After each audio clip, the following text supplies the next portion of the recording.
Today on Onward to Victory, we take a trip down to a very small southeastern Texas town of just a few hundred folks. What merits such a journey, you may ask? Well, our destination is Rockne, Texas, a tiny spot on the map 1,249 miles from the proverbial house that Rockne built, Notre Dame Stadium. So what's the story here? Well, we simply have to get to the bottom of this one. In addition, you're just in time. We're celebrating the 2-year mark of the show today. So put on that eye black, Irish fans. This is Onward to Victory.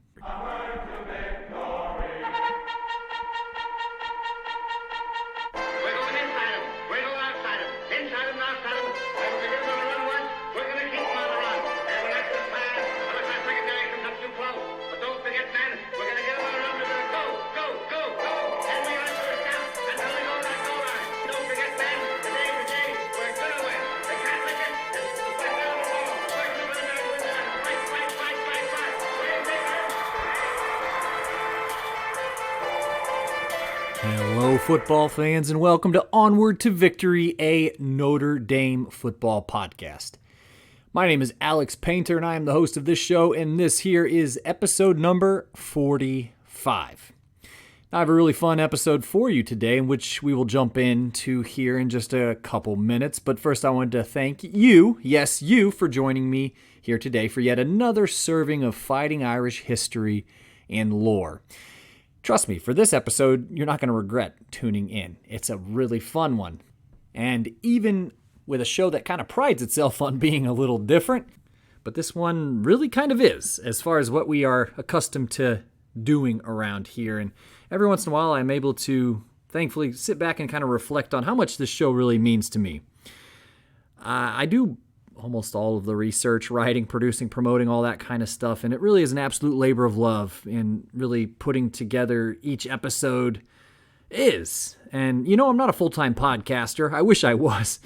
But I've strived to put out approximately 2 episodes per month for the past couple years.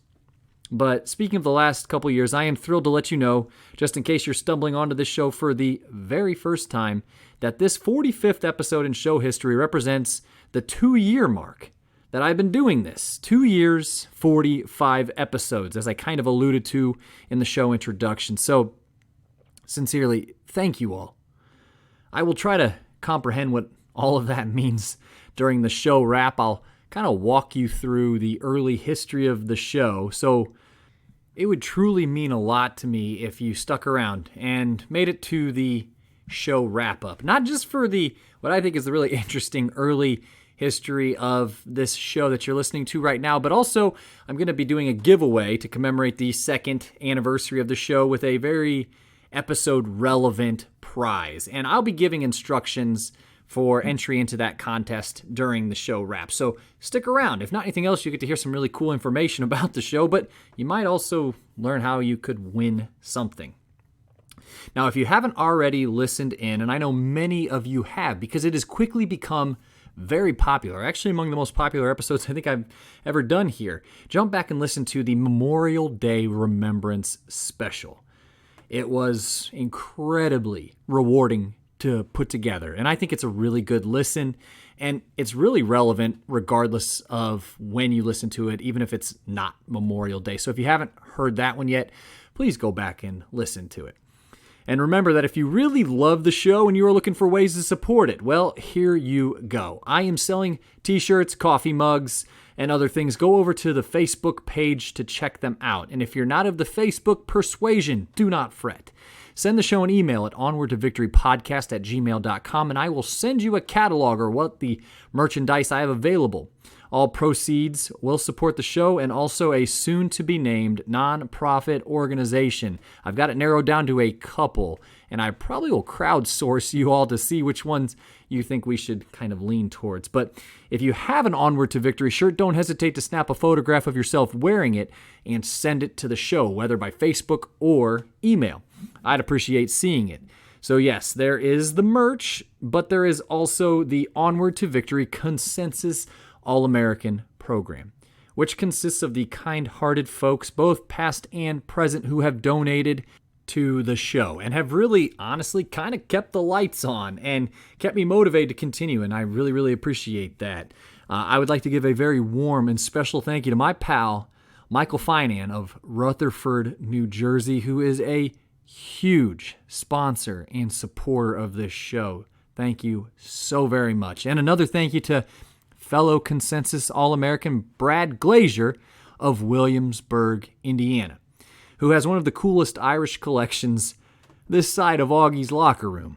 But if you'd like to join the Consensus All-American squad, please simply visit paypal.me/onwardtovictory or patreon.com/onwardtovictory podcast. Again, words can't express just how thankful I am for all of you. All right, so it's no secret we tend to tackle a lot of very famous topics as it pertains to the University of Notre Dame and the football team. But some of the best work I believe the show has done, in my humble opinion anyway, tends to be those episodes that focus on less well-known or even obscure topics. After all, that's how we learn new things, isn't it? So I got to give credit where credit is due here. I was actually tipped off to the subject of this particular episode by the aforementioned Mr. Brad Glazier. He messaged me back in March about the existence of something, well, I actually didn't know existed, and that is Rockne, Texas.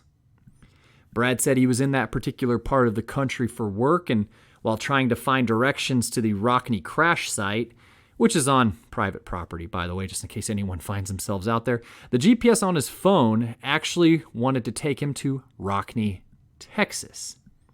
He said, quote, "Just stumbled on this and I thought you might find it interesting," end quote. I told him I had no idea there was such a place and that, hey, there may be a future episode there. Well, here we are a few months later, and thank you for the tip, Brad. I really appreciate it. All right, so let's get going. Pull out your maps, atlases, or globes, or just open up Google, whatever floats your boat, and head down to Texas. Yes, that largest of states in the lower 48 part of the contiguous United States. Yes, that 28th state admitted to the Union way back in 1845. When you're looking at a map of Texas, you see Austin and San Antonio fairly quickly. That area, particularly in the last couple decades, has quickly become known as the Greater Austin-San Antonio Corridor. It is an area that has experienced exponential growth and projects to continue to do so in the coming decades. Anyway, one of the cluster of 8 counties which comprises the corridor is a certain Bastrop County, just southeast of Austin. But along the southern border of Bastrop County is Little Rockne, Texas. Rockne sits about 30 miles from Austin. It's a small, unincorporated community of just a few hundred people. All right, so I hope we have achieved an adequate sense of place. But what's the story here? How did this unincorporated community become known as Rockne? Well, let's keep diving. As it turned out, the community was, well, let's call it pretty flexible with what it was called to begin with. The first settlers arrived in the area in the 1840s and were largely German Catholic immigrants. As it were, the tiny burg was first called Walnut Creek, aptly named for the nearby stream. But again, the area was settled heavily by immigrants, which in the mid-1800s, again, meant it was probably heavily Catholic, which was certainly true for Walnut Creek. As was the case for most small towns in the 19th century, Walnut Creek was predominantly rural, and most of her citizens were farmers. Their cash crops tended to be cotton and corn, which was visible as far as the eye could see in virtually every direction. In 1891, the good citizens of Walnut Creek, in an effort to commemorate local couple John and Rosina Lehman, who donated 10 acres of land for a new Catholic church and cemetery, while also acknowledging that Walnut Creek no longer represented the geographical epicenter of the community, so soon the citizens actually took to calling their little burg Laymanville. This was also because Martin Layman, who appears to be the son of John and Rosina, was the town's first postmaster.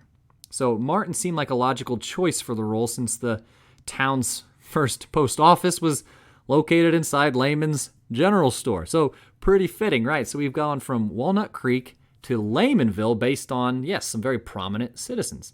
Anyway, back to the church. On March 27, 1892, the Sacred Heart Catholic Church was dedicated on the Layman's land. It was, and still is to this day, the center of town. And if you're still on Google as we speak, check out the images of the church. It's really, really cool. Coincidentally, the church was dedicated a mere 23 days after the 4th birthday of little Knut Rockne, who was still living in Voss, Norway at the time. His family would actually emigrate to Chicago, Illinois the following year. By 1900, Sacred Heart had actually added a school. And for the first school year, they counted 77 students from 31 different families on their muster rolls. Really not bad for such a small town, but it does give you a good sense of just how Catholic the region skewed. The school would actually remain open for 62 years, though it did close in 1962. All right, so the town is known as Laymanville until approximately 1922.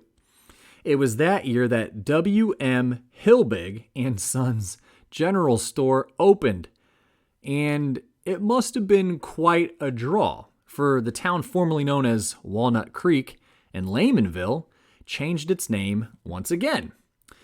To celebrate their general store, they began calling it Hilbigville. Anthropology sure is interesting, but I have to give it up here to Marion H. Nelson, who compiled much of this early history of the town while she was president of the Rockne Historical Society. Either way, I think this joint had a little bit of a mild identity crisis going on. But at some point, Sacred Heart gained a new priest. His name was Father Francis Strobel. Now, Father Strobel was purportedly quite the Notre Dame fan. During the 1920s, while the team was still widely known as the Ramblers, they were, of course, absolutely dominant. Whether it was George Gipp, the Four Horsemen, or the subsequent teams, it was said that locally, the Irish coach Rockne had no bigger fan than Strobel himself. In fact, as it was later written in the Austin American Statesman, quote, Father Strobel wore out his left ear hearing confessions and his right ear listening to Notre Dame football games, end quote. Which, not to segue us off the main topic here, but it does bring us to the radio medium here quickly. I think of my buddy Len Clark as I write this, but how is it the tall, white-haired priest of Hilbigville could even follow the Irish? Again, we are over 1,200 miles away from South Bend. Well, of course, the newspaper would carry the scores, but it was Rockne and the Notre Dame football program that really took advantage of what was later to be called the golden age of radio. In fact, the first radio broadcast of a Notre Dame game was in 1922. It was a homecoming game against Indiana. While the game itself was a rousing 27-0 victory, which saw fullback Paul Kastner score 3 touchdowns, it is not actually known if anyone actually heard the game. Since radio was still an upcoming medium at this time, and not many folks in South Bend had them, and rating reports really weren't a thing yet, it's really in the realm of possibility that nobody had their dials tuned into South Bend's WGAZ radio station at that exact time. But by 1924, major radio stations in Chicago and New York began carrying Notre Dame football games, which would eventually be picked up by stations across the country. Kind of like in the present day where Notre Dame belongs to no conference, According to Notre Dame historian and, of course, show favorite Murray Sperber, the school, quote, did not give any one radio network exclusive rights to broadcast the football games. Instead, the field was open to many different broadcasters around the country. This in turn helped strengthen Notre Dame's unique position of having a nationwide fan base, whose groundwork was, of course, started even before Knute Rockne, end quote. So anyway, this fervently German Catholic settlement in Texas quickly became Notre Dame fans, which would have, of course, been pretty easy for these folks to root for because, of course, at the time, most of the Notre Dame football team was, in fact, German or Irish Catholics. However, it was on the last day of March in 1931 that the man who had never stepped foot in Hilbigville, which was a town that had never hosted a football game, was killed in a plane crash in Kansas.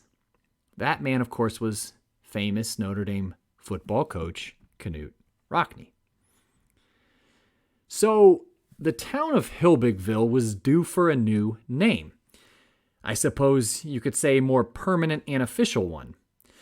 Allegedly, depending on who you spoke to, the town was still consistently referred to not just as Hilbigville, but also the former names of Walnut Creek and Laymanville. It was just kind of a mess. And frankly, the place was small enough that apparently an official name wasn't really necessarily needed. However, that need for a new name necessitated when there was an opportunity to attract the Humble Oil Company, who wanted to develop a field in the town. This is according to a 1990 issue of the Austin American-Statesman. So, inexplicably, Father Strobel, again, the town's #1 Notre Dame fan, was able to convince civic leaders shortly after this that a new name should be decided on by Sacred Heart's 7th and 8th grade students. What? Now, I get it. Sacred Heart was the center of town, physically, socially, metaphorically, all that. But seriously, now don't get me wrong, it's definitely an outside-the-box idea. I just find it really humorous. So again, this is 1931. Town officials appear to have agreed under at least one circumstance. Father Strobel would pick the names first and then let the children vote. This was probably a good idea. For Father Strobel, well, that was easy. The first candidate he submitted was his favorite Catholic poet, Joyce Kilmer, who was killed in battle during World War I. Just so it's clear, Joyce Kilmer was a man. I was actually completely unaware of this, just as a quick aside. He wrote the poem Trees, which tends to be considered his most famous work. So add Kilmer, Texas to the ballot. The second was, well, you guessed it, the recently passed Irish football titan, Knute Rockne. So add Rockne, Texas to the ballot as well. According to town lore, on the big day, 12 children were to vote, entrusted with the task of renaming the town. And after Father Strobel dug through the ballot box and sorted out the votes, he found a deadlock. 6 votes for Kilmer and 6 votes for Rockne. And just to add a juicy layer to this, Strobel also found that every boy voted for Rockne and every girl voted for Kilmer. Go on home, Father Strobel said, and we'll try this vote again tomorrow. But wouldn't you know it, the following day it was one of the girls named Edith Gortz who broke ranks and cast her vote for Rockne. But why? According to the Rockne, Texas Museum curator, Minnie Barch, she said, quote, I think her father was a very big Notre Dame and Knute Rockne fan, end quote. But maybe not. According to a 1990 profile on the town, again by the Austin American-Statesman, she may have had a bit of a wayward streak in her. She said, quote, I did it because I was that much of a rebel, end quote. What a little hellraiser. But all jokes aside, alas, due to Edith's subversive ballot, the children's vote passed in favor of Rockne 7-5. And the town henceforth would become known as Rockne, Texas. And for the town with no official name for the longest time, this one stuck. And it is how it is still known to this day. The wily Irish fan Father Strobel left Rockne just a couple years later, and I tried to track down and find an obituary for him, and I couldn't, but that kind of bothered me. But I did find out later in an interview given with one of the town's citizens that someone said that he went to Europe later, where he passed away. So in 1988, let's fast forward just a little bit to celebrate the centennial of Rockne's birth. A commemorative stamp featuring the coach was released. Though they didn't have a post office, one of the official release gatherings of the stamp was to be held in Rockne, Texas. So representatives from the United States Post Office converted a couple rooms in the parish hall of, yes, you guessed it, Sacred Heart, to serve as the town's post office for the day. There were camera crews interviewing the residents of Rockne, many of whom were descendants of the town settlers. The Austin, Texas Notre Dame Booster Club showed up. A large poster of the Rockne stamp adorned the corridors of Sacred Heart. I mean, after reading about it, it really seemed like a gas. For a few hours that day, the epicenter of Notre Dame and Rockne's spirit was found in his tiny namesake Texas town. In March 2006, a bust of Rockne was unveiled in front of the Rockne Museum. It was sculpted by none other than Jerry McKenna. If that name sounds familiar, well, rightfully so. He not only did all the sculptures you'll find today rung around Notre Dame Stadium, but no fewer than 11 statues of Rockne himself. And that, my friends and fellow Irish fans, is how Rockne, Texas got its name. There's a gentleman on YouTube who did something of a driving tour around Rockne. It's very short, let me tell you, but it's really fascinating. And the video itself is really easy to find. So head over to YouTube and type in Rockne, Texas.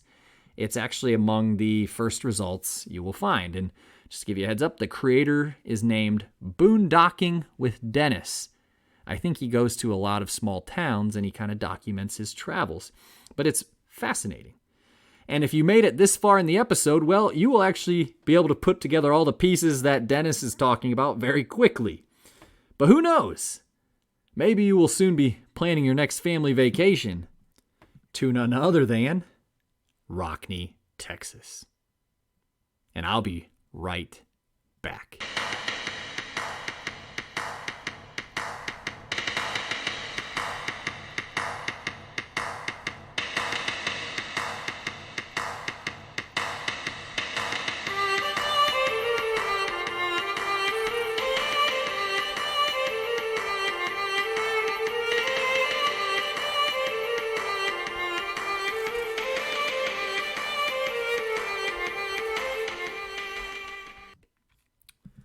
All right, well, I hope you enjoyed that slice of not just some off-the-beaten-path Notre Dame football history, but kind of felt like some Americana as well. I wanted to do a bit of a fun one for the second anniversary, and this one felt like it was pretty unique, as I mentioned, even for a show that kind of lives in the unique or lesser-told stories. Once again, I want to thank my pal Brad Glazier for the tip he gave me back in March, and let you know you certainly get the assist on this one. So depending on who and what you are reading, there are, well, give or take, I guess 100,000 or so, 2 million podcasts from which you can choose to listen to in 2021. When it comes to Notre Dame football, there are no fewer than, well, at least a couple dozen, perhaps even more. Despite the obvious stiff competition for the Irish fans' attention, in June of 2019, I decided I would start a Notre Dame football podcast. Mostly because I guess at the time I thought, well, why the hell not? I mean, I love Notre Dame football. I don't miss a game. But that, of course, in itself is not really a unique trait. Notre Dame has hundreds of thousands, if not millions, of fervent fans, those who, like many of us, don't miss a game, or rarely miss a game. In fact, I guess I miss so few games that I could tell you exactly which ones that maybe I didn't miss, but I probably couldn't devote all of my attention to, and they're for damn good reasons. Let me tell you, I can remember when I was a groomsman at one of my brother's weddings, and if you're a longtime listener, you know I have a lot of brothers, but however, the day was October 5th, 2019, and in between pictures and while waiting for the reception to begin, I was watching the Notre Dame Bowling Green game on the NBC app on my phone. Even a bit earlier that very season, my entire family, and again, I have a comically large one, mind you, we went to watch my sister who plays volleyball at Xavier University over in Cincinnati. But just as her match was ending, I was again firing up the old NBC app and later the TV because I had to watch the Notre Dame Navy game. I know I'm not alone here. Anyway, I wanted to make my program a bit different than what I was seeing from most of the other Notre Dame podcasts out there. And that's not to say that the others aren't great. I take in many of them, but honestly, I knew I wasn't going to be able to effectively differentiate anything I was doing if I was just going to go into current Irish insight, game previews, recaps, recruiting, all of that. I mean, I love that stuff, and I'll talk about it till the cows come home, but I'll cop to the fact that there are just too many who have been doing it longer and who could do it far better than I ever could. And of course, while I do dabble in the current Irish for entire episodes, perhaps a couple times a year, I recognize again that the other shows who have worked diligently to build their audiences deliver exactly that. And they deliver it, and the audience expects them to do it in spades. And like I said, I am among their audience. So I thought it would be, honestly, a tough market to break into. However, I did feel like I had something of an ace in the hole. And I was someone who has been a lifelong history fan. And then I actually spent 4 years studying it in college. While choosing to study history in college is probably not certainly the major you want to choose if you want to have a, wildly lucrative career, I do believe it gives you the tools to look at things a bit differently. And perhaps most importantly, it helps sharpen my curiosity, along with my knack for research and storytelling, which are obviously, I'd like to think, two pillars of the show. So I decided that the show, which I soon dubbed Onward to Victory, of course for the last few lyrics of the infamous school fight song, would not just be about the Notre Dame football team, but also the university's history and how it all intersected with some of the major movements or events in United States history. I also had plans to tell some of the lesser-known stories about some famous players in program history. And soon this morphed into a full-blown search for players and figures in the campus and program history who have been largely forgotten as the pages of time have turned. The campus and football program is absolutely steeped in legend and lore, so why not have a podcast that just investigates it? While it seemed like a bit of a stretch at the time, a Notre Dame football history podcast, that is, but I guess here we sit. Now, from the onset, I don't think I could have told you what my expectations were. I probably didn't think I would make it 2 years and now 45 episodes and counting. But I guess, again, here we sit. The first episode, which I wrote when I found out his birth date was coming up, was about Notre Dame's first Heisman Trophy winner, quarterback Angelo Bertelli. Most Irish fans, I think, probably know that name. But my guess is that many did not know that he served on the front lines of Iwo Jima. Alas, the first episode was titled, A Heisman at Iwo Jima, and it remains the most popular episode in show history even today. Now, I can remember the first few months. I'd check my podcast dashboard every 30 minutes or so just to see if somebody else had listened to the Bertelli episode.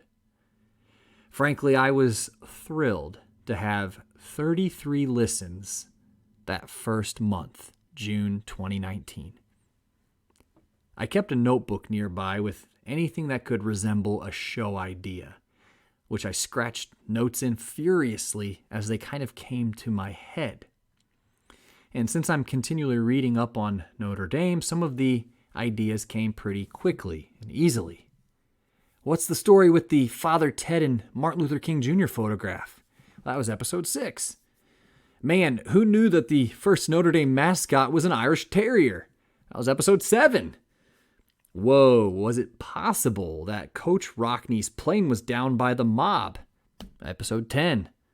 And now 4-part series about Notre Dame's intersection with the American Civil War was also produced. Anyway, you get the idea. I suppose I speak about the content in a cavalier fashion, but as I have brought up in the past with each episode, regardless of when and where it takes place, I try to make sure the research is sound, and I give the most honest depiction I can. But still, I wouldn't consider myself a wildly creative person, so I really have to hand it to Notre Dame on this one. Coming up with ideas for shows has never been really that difficult, and it seems like it's a well that doesn't really run dry. But I guess no matter how you cut the cake, I wouldn't still be doing this without folks listening. So again, thank you. Thank you for 2 awesome years. That has really given me a lot of purpose, a lot of motivation, a lot of drive. And though I say I'm not a super creative person, which I would still say I'm not, it has, I think, really kind of pushed me out of my comfort zone a little bit. And I do sincerely appreciate that. I hope you continue to enjoy the show, and I hope it lasts as long as it can and as far as we can take it. And if you've made it this far, now I will give you the contest giveaway details. So send a message, any old message, to either Facebook Messenger or email at onwardtovictorypodcast@gmail.com. And again, just a simple message. It could say, "Go Irish," or perhaps a story about an early memory as a Notre Dame fan, your favorite player, your favorite game, whatever it might be. Just send a message. Let me know that you've made it this far in the episode. I'm going to be giving away something that I think is really cool and actually really distinct. So it is actually straight from our friends at Augie's Locker Room, your one-stop shop for unique Notre Dame merchandise, memorabilia, and also just good company. Every time I'm in South Bend, I do not skip Augie's. It is an absolutely wonderful place, and if you haven't been there, you simply need to go.